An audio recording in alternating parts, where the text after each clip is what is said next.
Heather here and welcome back to my channel.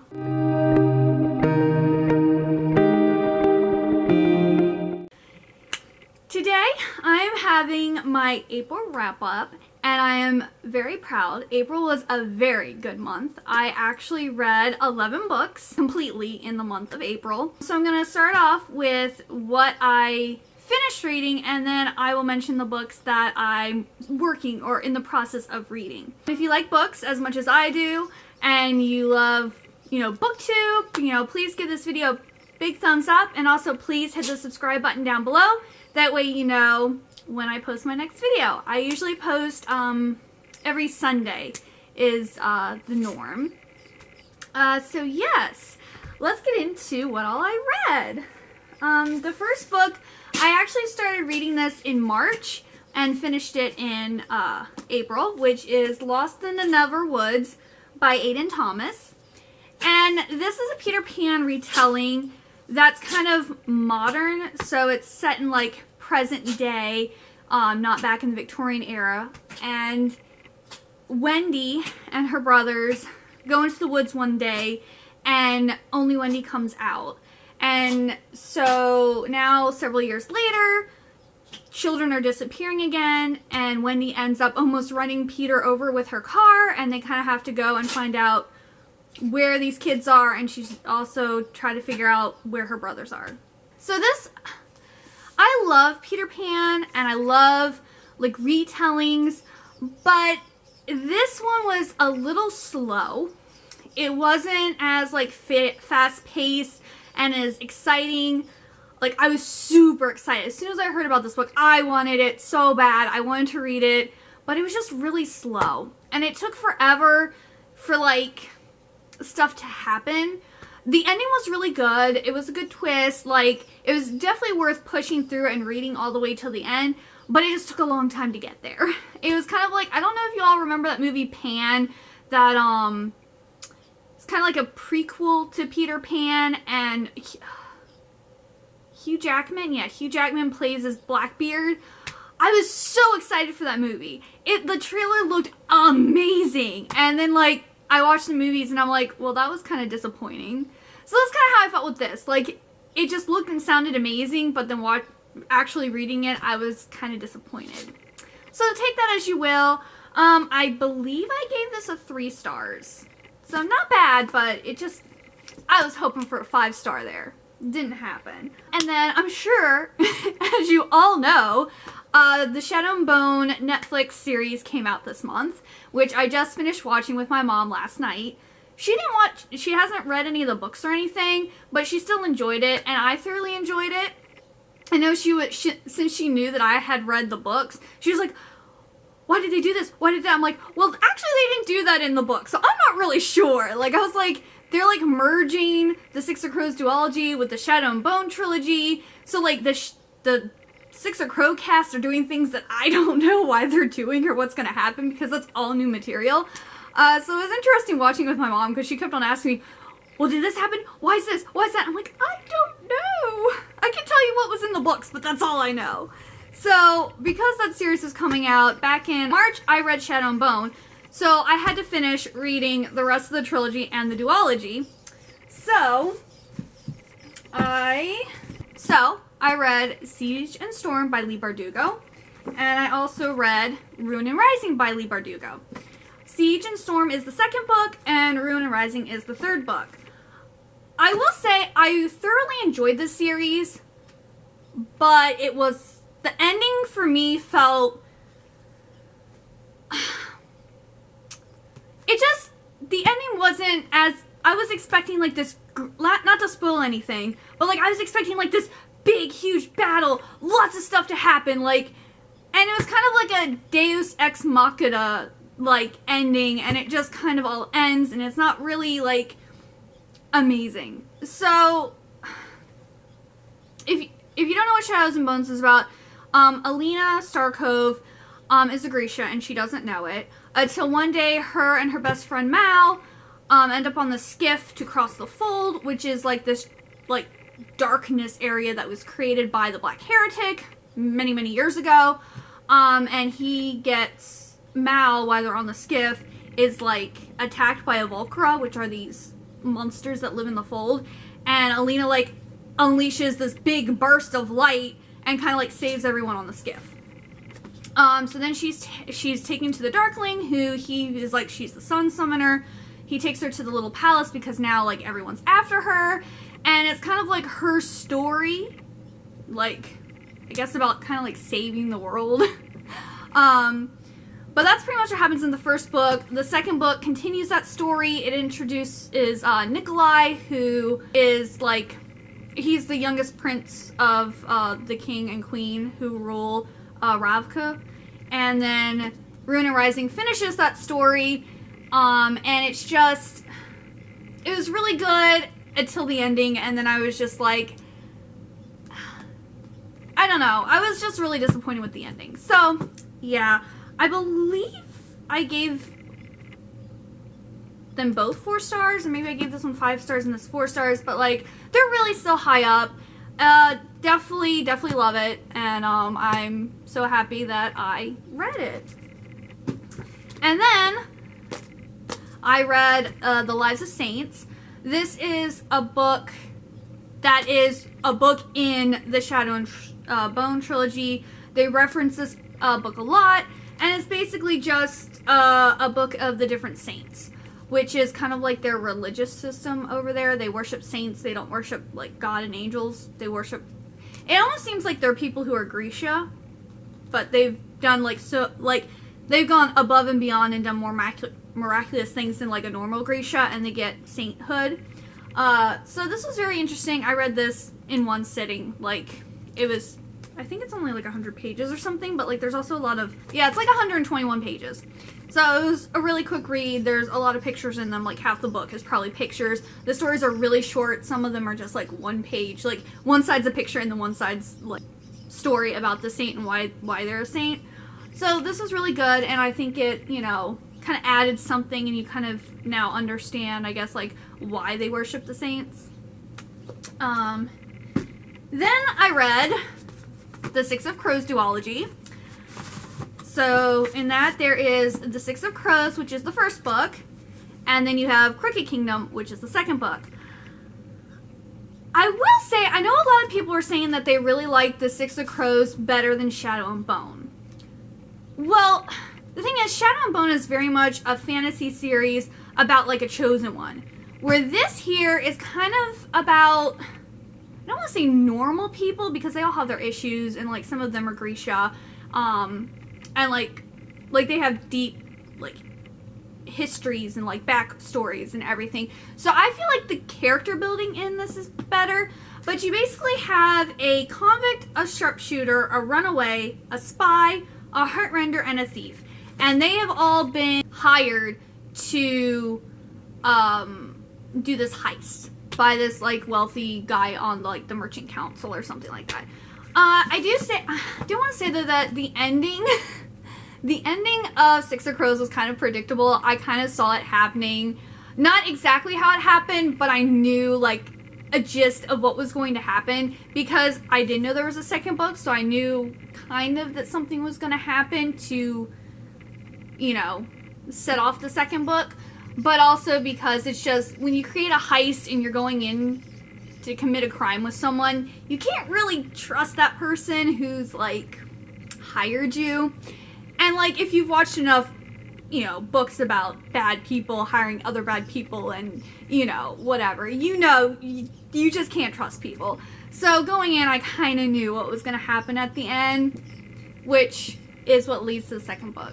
But yeah, I really enjoyed the series. The character building is definitely better, and the writing style is also more, I guess, elegant, which is one thing that a lot of people mentioned about Six of Crows. Like, Leigh Bardugo's writing, her writing really improved, which I do agree with. The writing is better, but the story itself, I believe Shadow and Bone was better. But then I feel like the ending of this duology was better. Not the ending of the first book was predictable and kind of like meh, but the ending of the duology as a whole was actually really, really good, and I thought it was a good read. Yes, I kind of rushed through it, so I might eventually reread this series because I did kind of rush through it. So yes, I think I gave both of these 4 stars. Or maybe I gave this one a 4 star and this one a 5 star. But anyway, they were high up there.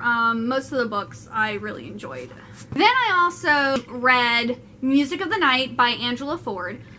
This one I was kind of torn about because I actually read like the first chapter in March and like the first chapter didn't like catch me. So then I went and I was like, okay, well I'll finish in April. It's like a 200 some page book. It's like really short. I'm kind of torn because I liked it, but I didn't feel like it made a lot of sense. But it had an interesting twist at the end, and there's going to be another book which I'm going to read. I liked it enough I want to keep reading it. Because it's kind of like the Phantom of the Opera mixed with Beauty and the Beast. Like, they like took the author took those 2 concepts and kind of merged them together, which I knew going in that it was like a spin-off or a retelling of the Phantom of the Opera, but I didn't realize also there was elements of Beauty and the Beast in there too. So I found that interesting. Like, the ending was completely surprising because like it wasn't in like the synopsis or anything like that, like what happens at the end.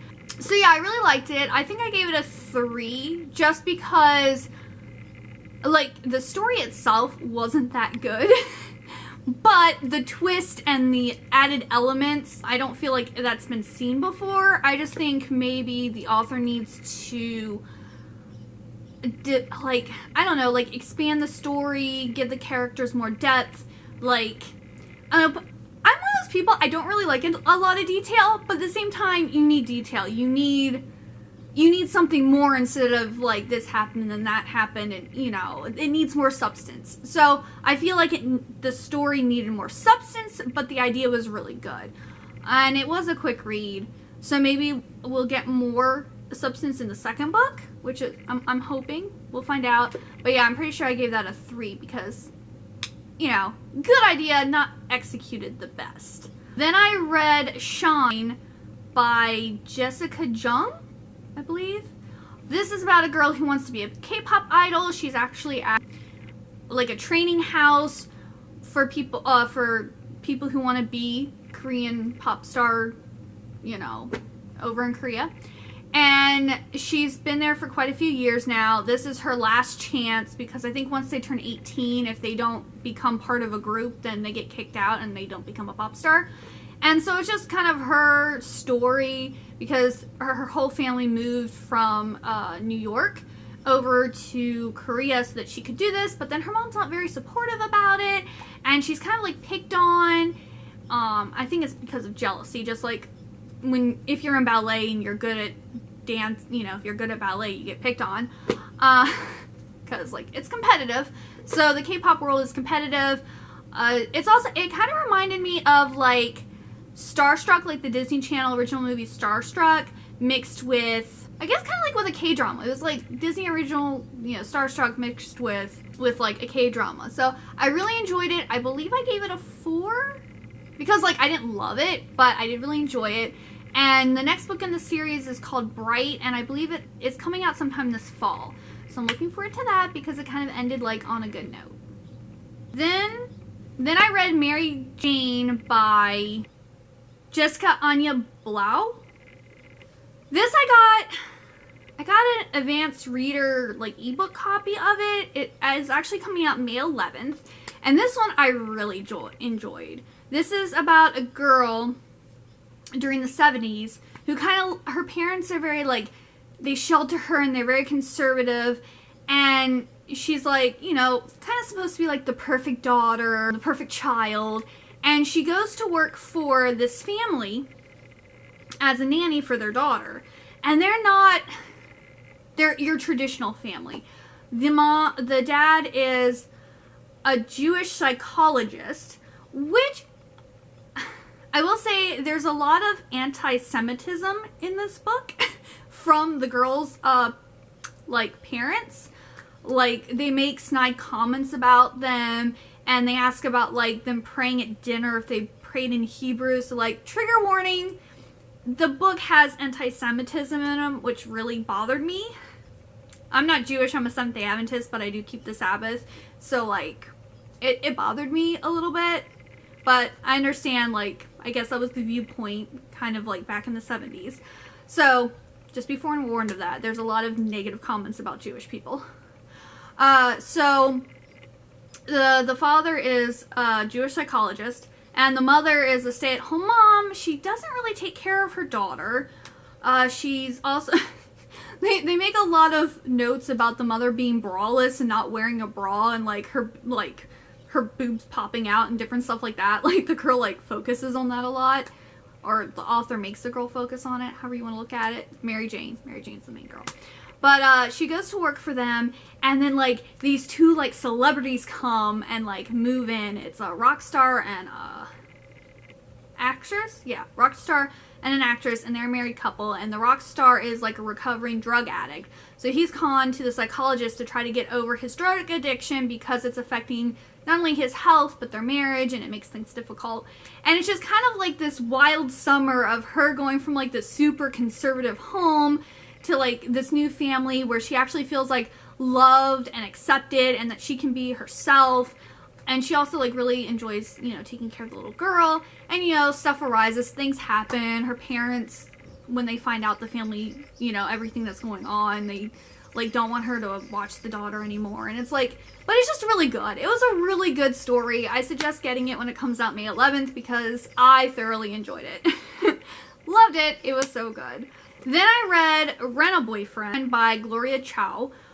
This one I was so looking forward to. I really wanted a sweet little kind of rom-com, feel good, and it was cute, but it just wasn't as good as I thought it was going to be. This girl's parents want her to marry this wealthy boy, and his family wants him to marry her because she's a virgin. She's a goody-goody. She's gonna lift their son's reputation, and she doesn't like him, he doesn't like her, she's not invested in this at all, so she decides to hire or rent a boyfriend from this rental company who actually rents boyfriends for, it seems like Asian American either girls or boys who are trying to be forced into relationships, and to kind of get their parents or their relatives off their back. You can rent a boyfriend or girlfriend to kind of dissuade your families from being so pushy. So you can have them come to dinner and pretend you've been a couple for a really long time, or go on to holidays and whatnot. So she hires him to come for Thanksgiving, and her parents are not giving up about this wealthy boy, and they think that they're not buying the boyfriend that she brings home, and it's just this whole struggle between her and her parents, and her parents keeping things from her and her keeping things from her parents, but also, of course, her and the boy that she rents end up falling in love. So it was really cute, but it just... I think I gave it a 3 stars. It was it, yet again, wasn't as amazing and cute as I thought it was going to be. So, yeah. A little disappointed with that one, but, Then I read my April book of the month pick, which was Arsenic and Adobo by Mia P. Maniscalco? No. Manasala. Mia P. Manasala. This is the first in a new series called A Teacher Rosie's Kitchen Mystery. This was really good. I really enjoyed this, and I will be reading the rest of the series. This is a new cozy mystery series. But Lila is her and her boyfriend broke up because he cheated on her, so she moves back to work in her aunt's restaurant. And while she's there, her high school boyfriend ex, is there reviewing their restaurant. And he's actually going around the town and giving everyone bad reviews. Well, while he's there reviewing their food with his stepfather, he ends up falling over dead from poisoning. And, of course, everyone thinks that she did it because there was poison found in the food that was served to him. And, they had a fight right before he fell over, dead. And, yeah, so, and of course, there's some, beware, there's some, mentions of, cops, planting evidence and like they're not very trustworthy of like the cops and things, because they feel like the cops just want to clean it up really quick and not actually have justice served. So that's kind of the topic of this book. So if that bothers you, beware. But she basically has to try to figure out who did it and why, so that she can like get her name cleared, because her aunt also gets dragged into it, and her boyfriend isn't also the only person who gets killed. So there's more to it than just that. But this was really good. It was really entertaining. It was also very short, so I read it pretty quickly. And I'm looking forward to the next book. I think I gave this one also a 4-star, because it wasn't like mind-blowing and amazing, but it was really enjoyable. So, yes. So then I'm going to talk about the books that I started reading, but I haven't actually finished yet, so I will actually like talk about them next month. But I started reading The Map of Time by Felix J. Palma, and I'm actually, I think it's 600 and some pages, and I'm on page 355. So I'm over halfway through. Just so far, it's not as good as I thought. The writing's really good, the author's very clever, but it's just not what I had in mind, and I'm really disappointed because I bought the other books in the series, and I mean, I'm gonna read it because, yet again, the writing's good, it's intelligent, but the story, like the synopsis of what the story is about, is very misleading. Like, yeah, let's just say, like, don't look at the synopsis, because the synopsis doesn't actually tell you what the book's about.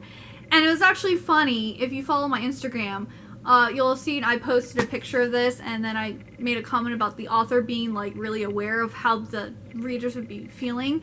But I gotten to this point, I'm like, I don't understand, like nothing that like is in the synopsis is happening. Like, what is going on? Like, I feel like I'm just reading fluff right now. Like, well, not really fluff, but like it doesn't make any sense, like where this is going. So the author actually, like, at the beginning of the next chapter on page 56 was just like, oh yeah, I know I promised you time travel and blah blah blah, don't worry, we'll get there, I'm just having to build up, like, you know, we'll get there. And I'm just like, oh, that's really clever. Like, he realized the reader's gonna be confused and kind of frustrated at this point.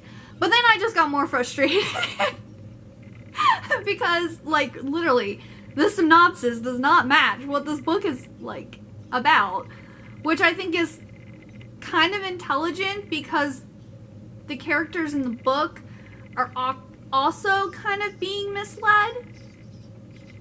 Like, I don't want to spoil it, but yes, it's a very like tricky book, let's put it that way. So I'm hoping it's gonna end up good. It looks like it's split into 3 separate stories that are like separate, but they're also like the same characters overlap. So yeah, I'm on the second part right now, and I like it. It's just not what I thought it was going to be, so I'm disappointed. But I'll give you my final thoughts next month when I finish it, because, like I said, I'm more than halfway done, so I know I'll finish it in May. And then I was reading The Map of Time and was kind of getting frustrated with it, so I decided to pick up something else that was a little less intense and something maybe more easy to digest, maybe would be the word for it. So I went looking on my bookshelves, and I saw The Here and Now by Anne Brashers, and this has been on my shelf for years. When did this come out? This book came out in 2014. I'm pretty sure I got it when it first came out, because there's no like discount stickers or anything on it, so I probably got it brand new from like the store. And I'm really liking this. It's very short. I'm actually probably going to finish this today after I film and edit and whatnot. But these in the future, there is going, in this book, there's going to be a pandemic that is being transmitted through mosquitoes that's killing off people. How apropos for 2021. So these people from the future go back to, I think it's the year 2014, and they're like living in like the society, and they can't let anyone know that they're from the future, and they've told everyone that they're there to try to stop this pandemic from happening. And of course, things are not what they seem. And one of the main rules that the society is supposed to keep is you're not allowed to fall in love with someone outside of the society. that's a bad taboo. So what do, you know, so we have Prenna. Prenna is a 17-year-old girl who, of course, falls in love with someone from 2014 and finds out that there's more to the society and more to what's going on than what she's being told. So she's out to actually help change the future. So I'm really enjoying it. Let's see, I am on page 143 and it's got 242 pages, so I have like 100 pages left. So yeah, I'm looking forward to reading this. I really like Anne Brasher's. She wrote the Sisterhood of the Traveling Pants series, and then one of my favorite books that, it was heart-wrenching, was My Name is Memory. Absolutely love that book. If you've never read My Name is Memory, you should go. It's just so good. So good. It's like one of those like timeless forbidden loves through the centuries and reincarnation and different stuff. And I don't cry at many books, and that book just, it tore me up. It tore me up. So yeah, if you haven't checked out Anne Brasher, she's actually really good. She also has like a summer story I haven't read yet. And then the Sisterhood of the Traveling Pants. And I think she might also do some adult stuff too. But she does mostly YA, and I think she has a few adult stories. But she's really good. I don't really hear anyone talking about her anymore, and I don't know why, because, like, she wrote one of my favorite books. And maybe because, I don't know if she's written anything recently. Actually, let's see. Has she written anything recently? She wrote The Last Summer of You and Me, Hold Together, Three Willows, The Sisterhood Grows. Oh, it doesn't look like she's written anything recently. Maybe that's why no one's talking about her. It looks like the last thing she wrote was in 2017, which is The Whole Thing Together. So, I'm not really sure what's going on there. Where are you, Anne? Like, what's going on here? So I guess that's why I haven't heard much about her recently, because she hasn't written anything in like 4 years. So, yeah, I've read, well, I have all but one of her books, and I've read most. I think I still have two. I still need to read the 3 and 4 of the Sisterhood of the Traveling Pants, and I need to read the Three Willows and The Last Summer of You and Me. And the only book I don't have of hers is the one from 2017. So I'm a stan. I like my Anne Brasher's. Go and read her. And hey, she doesn't actually have that many books, so like if you haven't read her before, you can just read all of her stuff really easily, because none of her books are really that big either. But if you're going to start with one, start with My Name is Memory, because it is so good. You won't regret it. Alright, well that is everything I read in April. If you want to know what my May TBR is going to be, check out the end screen, because I list there all of the books that I plan to read in May, instead of doing like an April, or like a May TBR and then what I read in May. I just do my wrap-up video, and then at the end credits I put what I plan on reading. I'm pretty faithful to it. I do mix it up a little bit. Sometimes I move things around, but for the most part, I pretty much stick to that list. So yes, I hope you like this video. Please let me, please comment down below and let me know what books you read in April, and also what books you're looking forward to reading in May. And I look forward to seeing you next time. Bye-bye!